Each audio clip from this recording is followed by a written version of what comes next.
This onboarding process makes me over $250,000 a month with my agency. And if you signed a client, you have a service business, you have an agency, congrats. That's awesome. The game is keeping them. Signing them is important, but it sucks to consistently have to sell yourself into profitability. The true growth comes from stockpiling your MRR and not have to worry about when next month's invoice is coming, because you know it's coming. And the lowest hanging fruit that there is to increase your LTV is to have a super solid onboarding process. And so literally just steal this. I don't have a course. If you want to work with me, I guess just like DM me on Instagram, but like literally just take this and do it. Okay. And I'm saying this because I've worked with like 40 agencies in the past 5 years, and the onboarding process is just gross. So, okay. This is all with the understanding, before we get into things, that you already deliver a good service. If you don't deliver a good service, this is icing on the cake. It's not the cake itself. The service that you're delivering is what is going to bring the highest LTV. So this is hopefully understood. Let's move on. Cool. So you signed a client. The next 24 hours, your client is thinking, what the fuck did I just do? I just got sold by this mustache guy. Sounds like he knows what he's talking about. He showed me some case studies, a ton of testimonials. This looks great, but did I just make a ginormous mistake? And you need to do everything in your power to ensure that they feel as warm and cozy as possible. And what I want you to do is think about your first day of school. Remember how nervous you were? You didn't know where your classes were. You didn't know who your teachers were going to be. And you were just lost. You walked in this building and you're like, where do I go? Now, picture your last day of school. You felt like the man. You know, you were walking down the halls with your friends. You knew how to get to your classes with your eyes closed. Just the level of comfortability between first day of school and last day of school, there's a ginormous gap between. And your client, when they onboard with you, is feeling like it's their first day of school, and it's your job to get them as close to last day of school feeling as possible. And just some game, if you always treat your client like they're being onboarded, they're a prospect, you're trying to sell them, I can practically guarantee you that you're going to have a significantly higher LTV, which equates to you making a lot more money. So this is my warm and cozy onboarding process. So contract is signed and invoice is paid. Great. Let's get into the game of keeping them. So immediately let your team know via Slack. We use Slack, Discord, WhatsApp, Telegram, whatever you use, it's the same, right? Cool. Let them know the client's pain points, expectations, needs, concerns, what was discussed on the actual sales call itself, what the client signed up for. And just to go back to this, what was discussed on the sales call? And this is right here. You link to a summarized sales call transcript, but what the salesman talked about versus what the person actually delivering is going to talk about on the onboarding call needs to line up. If your sales guy is promising a 5x return within the first week just to get the close, and then the prospect, I mean, I still consider them a prospect. I know they paid, but like literally the next 72 hours are the most important ever. But if the client or prospect hops on the call and they're like, so how am I going to get an ROI in a week? And the person delivering is like, what are you talking about? Like, I can get you an ROI of 5x. It's just going to take a month and a half. That's a great way to immediately lose rapport and make the prospect feel very bad and just have a shitty onboarding experience. But anyway, going back to what the client signed up for, you want to know what they're paying, because this is going to allow you to calculate an ROI. So if you're charging $5K a month, then you need to know if I make them $10K a month, then they're making $5,000 as their ROI. So it's just super important to know your unit economics, your client's unit economics, and what actually maths for your client, right? Okay. Now, who's managing the account? Now, some game here. It sucks. Let me just get into this because I'm going to ramble. Always have the person who audited the account be the account manager and do the onboarding. So in our case, and I want you to make this applicable to your situation, but we're an e-com full stack agency. We do Meta, we do Google, we do Klaviyo. We do obviously SMS with that. We do YouTube. We do content creation. We do pretty much everything but Amazon. And what we do is we have the salesman and the account manager on the second call. Why? Because they need to understand who they're going to work with. And you don't want to get sold by a mustache sales guy like me and then get passed on to a million different people. You have already built trust with the client if the person who audited the account and was on the sales call is there. And if you transfer this person to 3 or 4 different people, your rapport or that warm and cozy feeling goes down by 33% with every person that you every person that you transfer them to.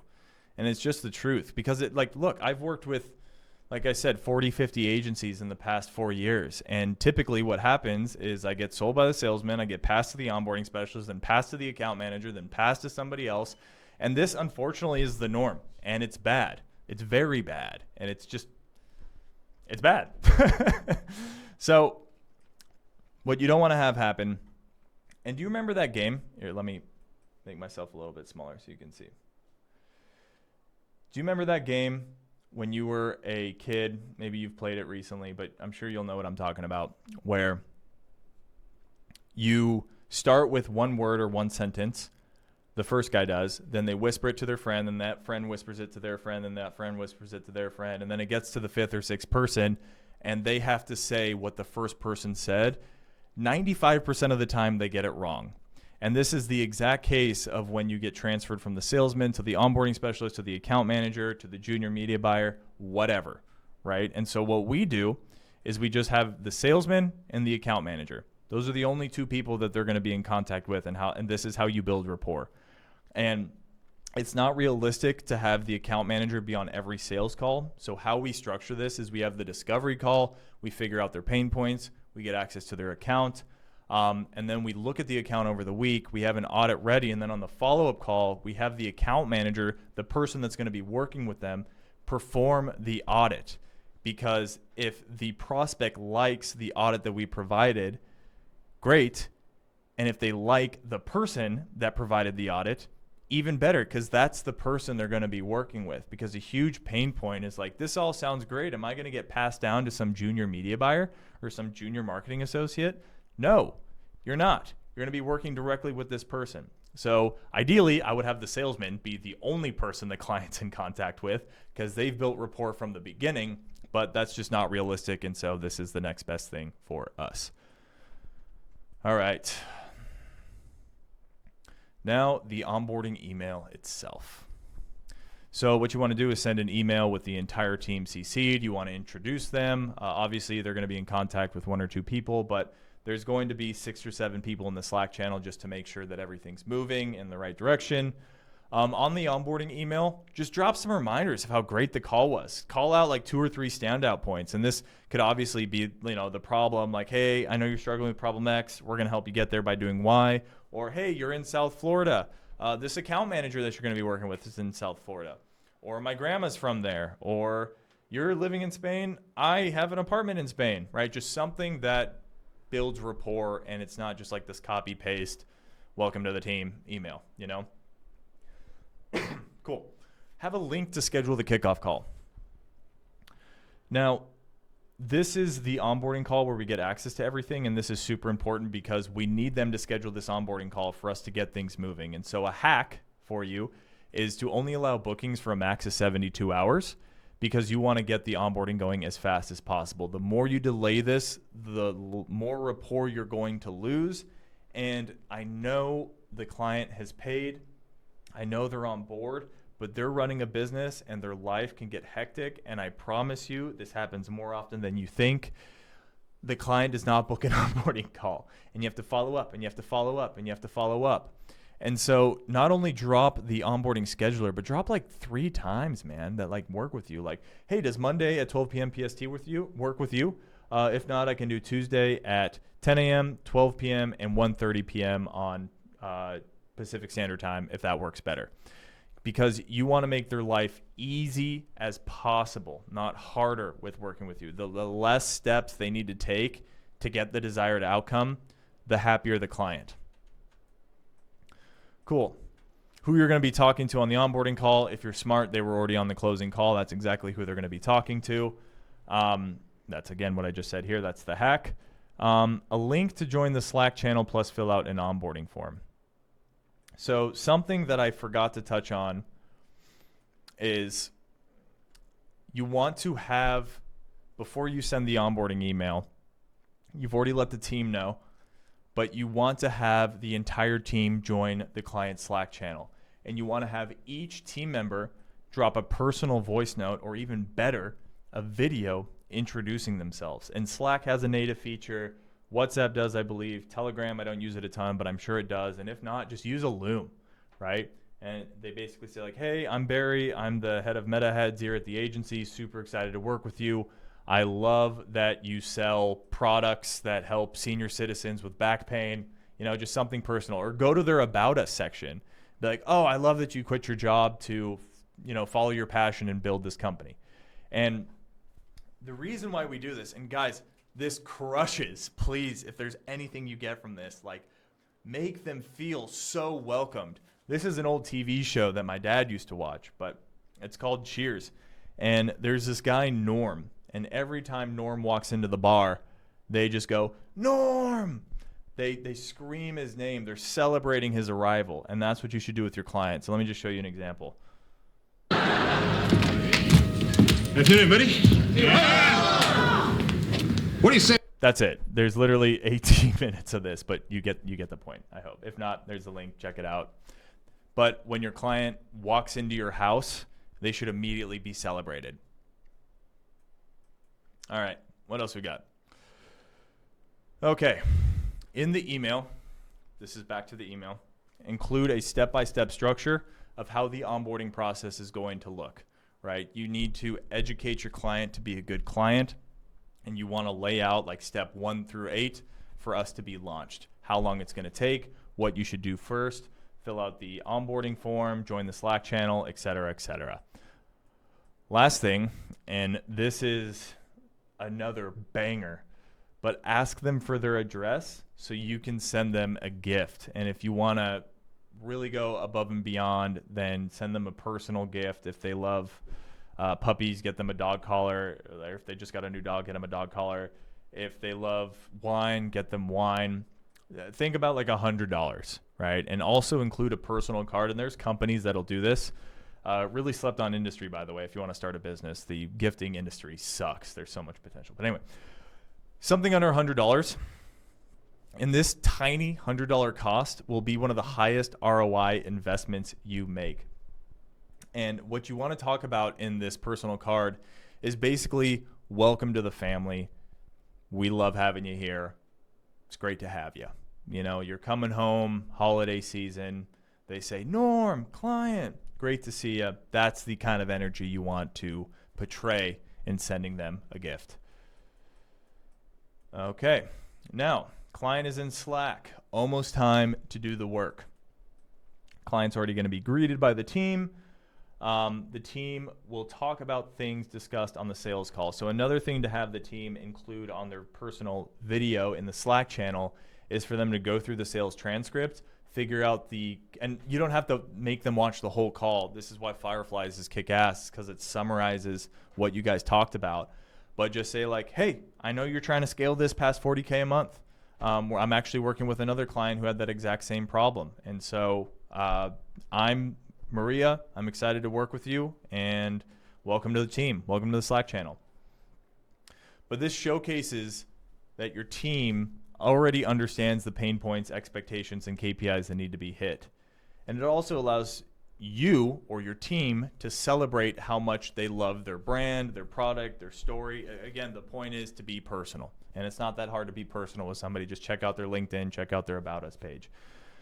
Okay, now re-include the onboarding scheduler, times to meet, and the onboarding form. So everything that you just sent in the onboarding email, going back to what I said earlier, you want to make their life easier, not harder. And so take the onboarding email and literally say, Just in case you missed the onboarding email and the next steps, you can find that here. Then copy, paste, pin it on the top of the Slack channel, and just make sure that they respond in Slack. And this is WhatsApp, Discord, whatever you're using, but get the client to respond.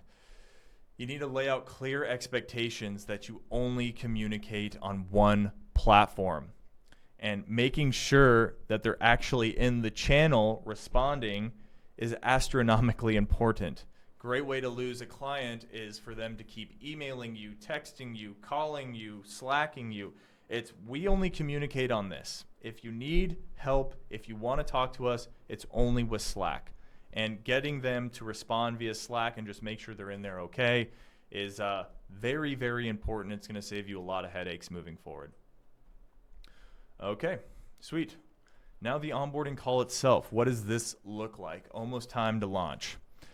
Have the account manager show up 2 minutes early. Here's another hack. It's a little thing, but if you drop the onboarding scheduler, have that scheduler have a drip sequence. Like I said earlier, you'd be shocked how many times clients do not show up to the actual onboarding call. And so have just like a simple, non-annoying, hey, looking forward to our call in 24 hours. Hey, we have our call in an hour. That's it, right? But just like 2 or 3 reminders to get them to actually show up on the call. On this call, ask them if you got access to Ask them if you got access to everything okay. Did you get into Slack?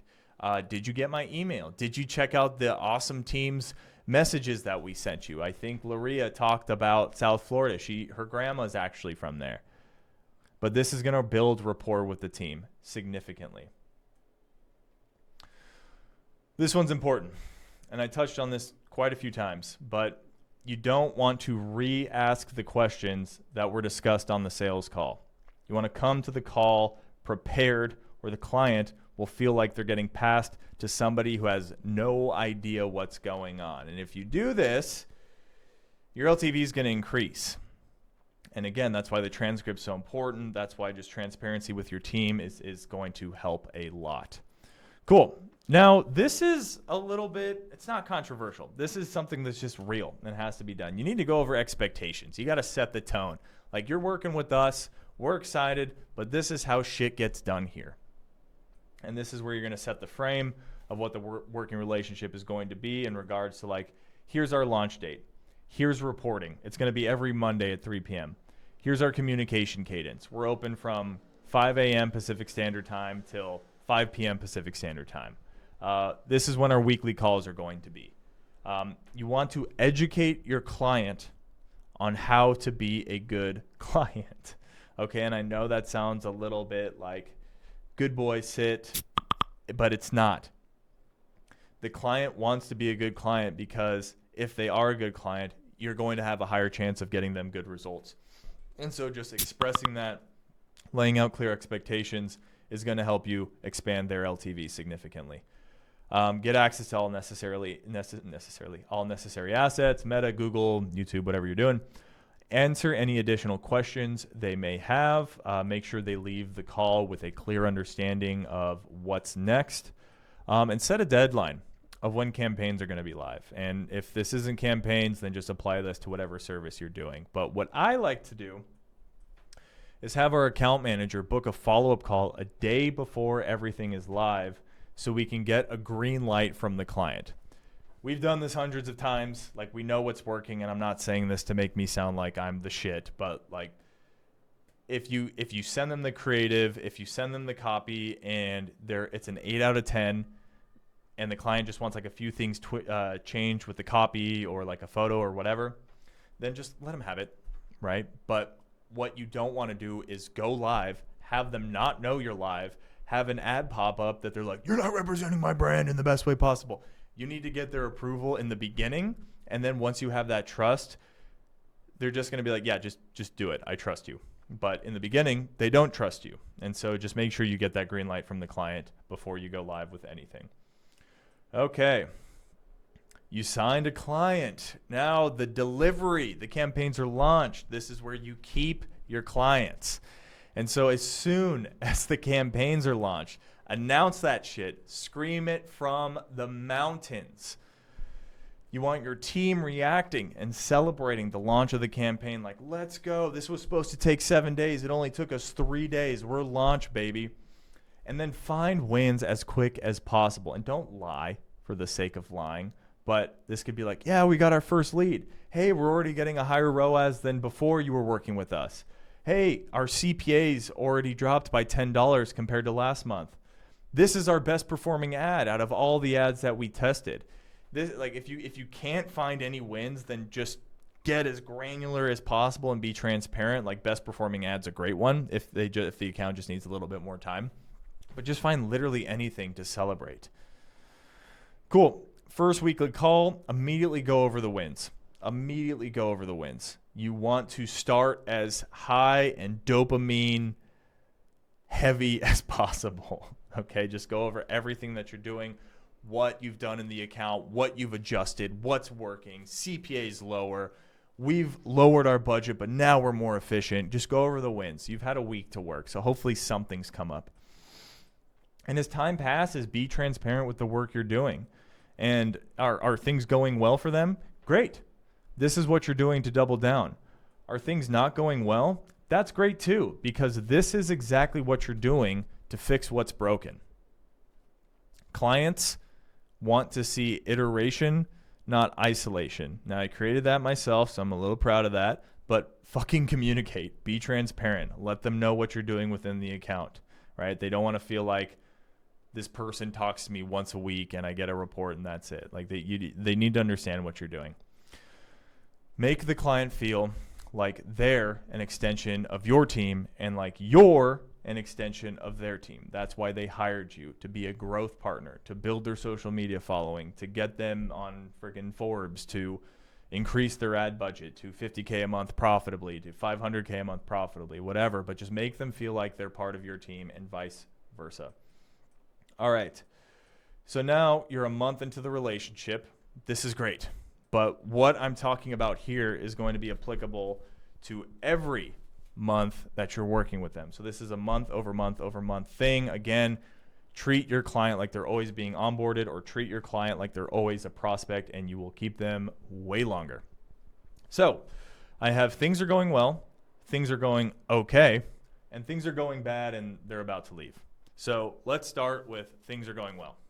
Things are going well. Cool. Ask for a testimonial. Ask them to hop on a Zoom call. Can I ask you 3 or 4 questions on what it's like to work with us? Cool. Now you're going to sign 10, 50 more clients with your testimonial. Upsell them on another service. So, for example, we do Meta ads, and if they're like, hey, I want to start with Meta, I'm doing Google myself, then we could say, hey, we also do Google if you need help with Google. And now you've already built the trust because you're already getting them good results. Ask for any referrals as well. Hey, it's been a month. Do you have any friends that own businesses that may need this help? Do you have any friends that need help growing their social media? Do you have any friends that are spending $10K a month on ads and they need help? Or if you don't have any other services, then maybe you have like a referral program with another agency that can help them grow. I don't know. I just threw this in here as kind of like a curveball. Okay. Things are going okay. I'll get into that while I'm talking about things are going bad. Actually, no, let's start with things are going okay. So if things are going okay, the client's not really super happy, but they're not super pissed, things are just kind of like stagnant, then this is your opportunity to be a true growth partner. You need to be transparent. Maybe they need a website update, a new creatives, a new landing page, a new offer. Maybe they need to increase their budget. Now, I put this in italicized font because the last thing you want is like, hey, results aren't going great, I need more money. 9 times out of 10, you just need to be more efficient within the account and you can get a higher return on ad spend or a lower CPA. Doesn't necessarily mean increase budget unless they're spending, like $2K a month minimum. Then maybe they do need to increase their budget. But whatever they need, you are working on the base that they've built thus far. And sometimes the base has a cannon that's just pointing at the wrong direction, or the cannon was built on sand instead of concrete. And you need to sometimes rebuild the base, reposition the cannon, and ensure it's aiming at the right direction. Because at the end of the day with marketing, you're just amplifying what they've already done. That's marketing. It's like, here's what I've done. Here's the world looking at it. That's what marketing is. How does the world react to my product? How does the world react to my service? And ensuring you have a strong base, I mean, duh, it's super important. So this is your opportunity to be transparent with them. Now, if things are going bad and they're about to leave, well, things are going bad and you need more time, then this is sort of last resort stuff. I'm not necessarily recommending you do this, but you can credit them a month or you can credit them a service. And the service I like better because if we need a specific landing page because their AOV is super low and we need to build a bundled landing page to increase their AOV, we could potentially do that for free because we know long-term it's going to help us out. We know long-term it's going to allow us to get better results for the client. And if we have to be break even or negative for 1 month, but that equates to them staying with us for another 2 years, eat it.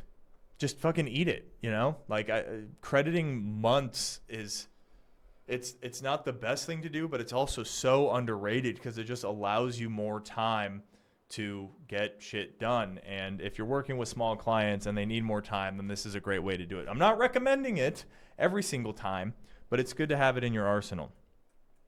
If the results aren't there, then again, just go back to being a true growth partner. Like suggest how to improve. We need a new landing page. We need a new offer. We need to increase budget. We need a new website update, et cetera, et cetera. Now, if comms are bad, then you just go over communication expectations with either your team or your client. If it's you, then just improve them. Like, come on, you're not. Communication is arguably just as, if not more important than the delivery itself. If it's the client, then you're just going to re-educate them and go over communication expectations and say, hey, Laura, can I book a call with you? We need to talk about, our relationship moving forward. And then that puts you on a power pedestal, right? It's like, look, we only work as fast as you work and we need help. And if you want us to just take over everything, we can. But for right now, we need you to be more on top of things. And a lot of times clients will get slapped in the face in a good way and they'll be like, oh, shit, okay, yeah, 100%. And again, clients are going to get lost in their own business. So the last thing you want to have happen is a month goes by without any communications. Results are good but decent, and then they come at it, they're like, what is this? What is this? What is this? What is this? What is this? Which happens a lot. So making sure you have clear communication expectations with your clients. This is where the weekly calls freaking hit, is you can go over what's working, what's not, what you're doing to fix it, what you're doubling down on, et cetera, et cetera. So I believe that's it. There's a lot here, but also I don't think it's really that hard. There's 1, 2, 3, 4, 5, 6 sections.